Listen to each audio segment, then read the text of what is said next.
Vous êtes très courageux, très combattant. Mais souvent, il y a de ces attitudes qui viennent vous causer des pertes inutiles. Notamment l'utilisation du téléphone portable. Ceux-là qui vont se montrer incapables de changer, de laisser tomber le téléphone en opération, nous allons les chasser de nos rangs et nous allons les punir sévèrement.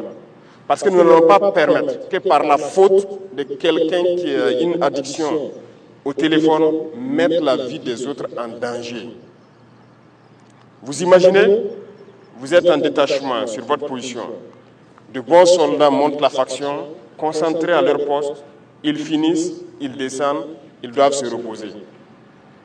Et un saboteur se retrouve au poste avec son portable sur TikTok ou quoi, 1xBit, jusqu'à ce que l'ennemi approche, attaque, et les bons soldats peuvent mourir dans leur repos. Vous voulez qu'on les laisse dans nos rangs? C'est ce que vous voulez? Alors on va les chercher de nos rangs et on va les punir. J'ai déjà donné instruction aux chefs militaires d'identifier autant que possible ceux qui ont cette addiction qui ne peuvent pas se séparer de leur téléphone. On va les chercher et on va les punir. Parce que ce qu'ils font, c'est criminel. On ne peut pas tolérer ça. Certes, on sensibilise, mais on ne peut pas tolérer. Vous pouvez garder les petits téléphones, ça c'est juste pour appeler la famille, mais s'il n'y a pas de raison, on fait avec. Ceux qui ont des parents magistrats ou autres qui peut-être participent au tribunal qui juge les terroristes peuvent se renseigner avec eux. Que ce soit dans les tribunaux, que ce soit les terroristes qu'on prend au combat comme prisonniers, que ce soit ceux qui se rendent, tous à l'unanimité nous disent qu'ils arrivent à réussir certaines attaques à cause de l'emploi excessif du téléphone de nos soldats. Donc s'il n'y a pas cette conscience de se débarrasser, nous allons sévir. Et donc, dans peu de temps, vous verrez des gens radiés, sûrement en prison, parce qu'ils mettent la vie des autres en danger et ils ne peuvent pas se séparer. De toute façon, c'est assez clair. Il y a une note de la hiérarchie militaire qui interdit les téléphones en opération. Après la phase de sensibilisation, vient la phase de répression.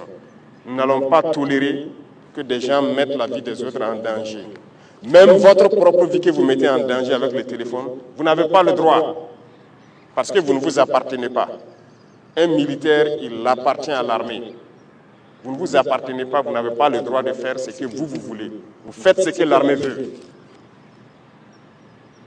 Donc, chacun doit pouvoir passer le message pour que ce phénomène-là, on puisse le combattre.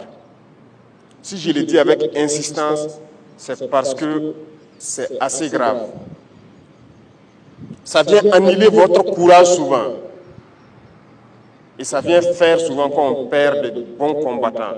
Parce qu'il était au repos et un faux combattant a fait en sorte que l'ennemi s'approche et attaque et le trouve qu'il n'est pas prêt.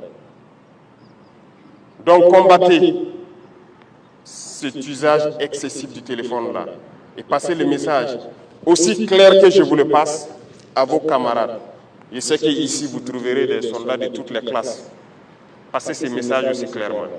Et ceux-là aussi qui intoxiquent dans les rangs, parce qu'ils sont peut-être aussi intoxiqués par les apatrides qui sont sûrement à l'extérieur et qui continuent de combattre le Burkina sur les réseaux sociaux, à travers les médias et tout. Il faut faire très attention. Lorsque quelqu'un vous dit de ne pas vous battre, il veut vous soumettre. Vous voulez être esclave? Vous voulez être dominé?